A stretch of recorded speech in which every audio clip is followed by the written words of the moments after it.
Hello everyone, I'm Nancy. I'm one of the owners at SpaRenity, a day spa and wellness center in Bradenton, Florida. Thank you for tuning in to this little infomercial.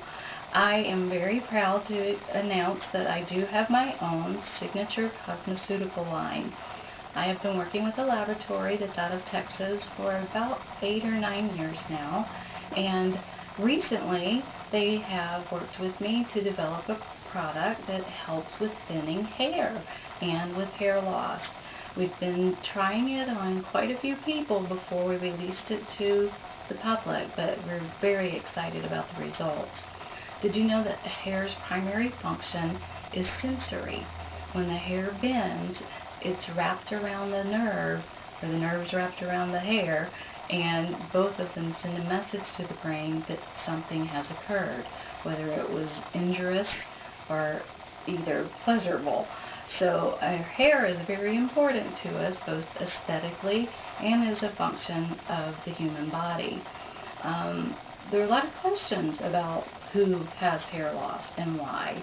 It used to be believed that only men would lose their hair if their mother's father had hair loss. We do know that it's inherited, but there are quite a number of theories why. Nobody knows specifically, but a few of them are that there could be a problem with a single gene that may not affect all men the same. So you'll see male pattern balding they discuss as a receding hairline here at the front of the forehead or in the back of the head. There's also a pair of genes that are related to the chromosomes. It's related to whether or not we're female or male. Multiple genes could have a problem with them during the fetus formation, in utero actually, as the baby is being put together.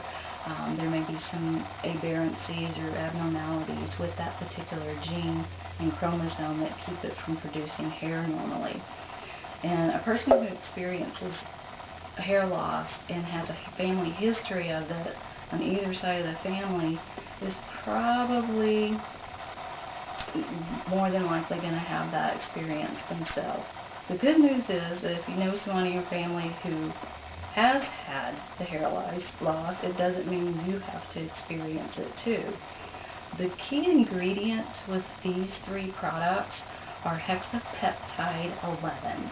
Now, that sounds very serious, but there are scientists, like I said earlier, that specifically work on how to cure these things that plague us. And being the society that we are, we like to look good. We like that hair to stay attached to our head, and it's a gender identifier. And as we begin to age, the hair follicle itself doesn't get the same blood supply it did when we were younger. It doesn't have the same sensory perception. The melanin begins to decrease, so that's why you lose the color in your hair. But the hexapeptide has a wonderful way.